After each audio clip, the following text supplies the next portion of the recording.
Les Young Boys, c'était, les Jurassiens eux-mêmes le disaient, vraiment le match de la dernière chance, pardon. Tout de suite, nos images en provenance du stade de la Blancherie, avec Ibé qui joue en habit gris-souris, c'est très joli, mais surtout ce qui est très joli, c'est le numéro de Chapuisat à la 17e minute.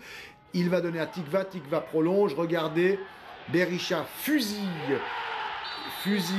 Portman, c'est 1-0, un but absolument superbe. Et surtout, le travail au début de l'action de Chapuisat a été remarquable. Tikva qui prolonge et le but de Berisha 1-0. Les Jurassiens ne réagissent pas, la première mi-temps est terne, sauf les petits numéros de Tikva et d'un. Et regardez, il aime bien cette feinte, ça passe à chaque voyage. Ça a été, je dirais, les seules étincelles de la première mi-temps. On passe en seconde période avec tout de suite Ibé qui se porte à l'attaque. Ça va être le deuxième but avec Rocha qui fait un superbe numéro, qui redonne à Tikva. Tikva, pied gauche, magnifique. Il n'a pas beaucoup marqué de but, Tikva, cette saison. Alors, sa joie est énorme. C'est son deuxième but. L'Israélien, 2-0. On revoit la passe de Portman. C'était de Rocha, c'était la 59e minute. Et puis, le match va rebondir. 63e, un centre de Bouy. Ouchi, l'Albanais, frappe et réduit la marque. Premier but de l'international albanais. Ouchi.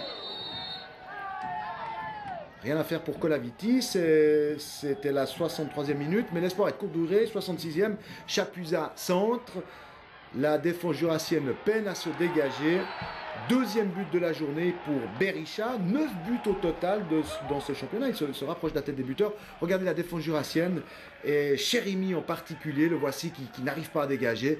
Berisha instantanément place le ballon au bon endroit.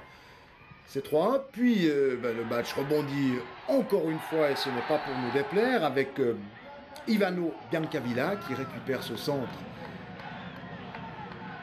et qui marque 3-2, mais il va y avoir un exploit remarquable de l'Arménien Petrosian à la 82e minute. C'est le but de la sécurité, 4-2, gros travail de Petrosian. C'est Ibé qui fait vraiment la superbe affaire du week-end. Ibé qui se retrouve 3e du classement, on le verra tout à l'heure.